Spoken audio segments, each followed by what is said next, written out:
मग चंबूचा automatic system solve झाला. मग आलो ना बेल खायला. तर नमस्कार मित्रांनो, मी आणि ब्लॉगर आजच्या नवीन ब्लॉग मध्ये तुमच्या सगळ्यांचं स्वागत. आज दुपारी थोबाड घेऊन निघालो आम्ही कामाला. चालता बोलता शेडवर आल्यानंतर डॉक्टरनी ठेवलेलं मशीन घ्यायचं होतं. मग डॉक्टरने मशीन हातात घेतलं. KTMच्या गाडीवर बसून आम्ही दुसऱ्या शेडवर आलो. या शेडवर आल्यानंतर पहिल्याच चरण पादुका काढून ठेवल्या आणि 10 लाखाच्या चरण पादुका अटकावल्यानंतर 2 बोट दाखवले लंबुना, 2 बोट दाखवले चंबुना. कामावरलं तर निघाले ना भो घरी. मग मी आपण केला कॅमेरा चालू. मग काय म्हणतो कालू.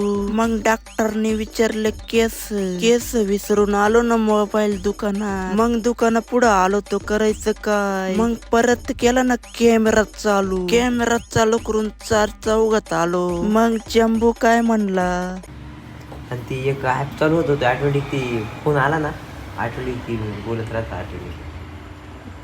मग चंबूचा ऑटोमॅटिक सिस्टम सॉल्व झाला. मग आलो ना बेल खायला.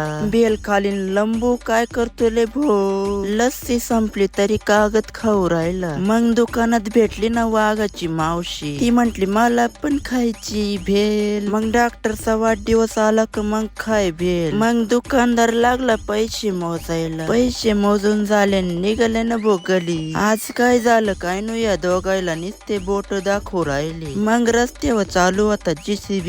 आम्ही दोघांनी घेतलं गाडीवरून उतरून निघालो ना तोंड वाकडे करीत उन्हा तानाचे. आणि हा जुरळ तर लय पुढे जाऊन थांबला. मग जातो मग आम्ही घरी.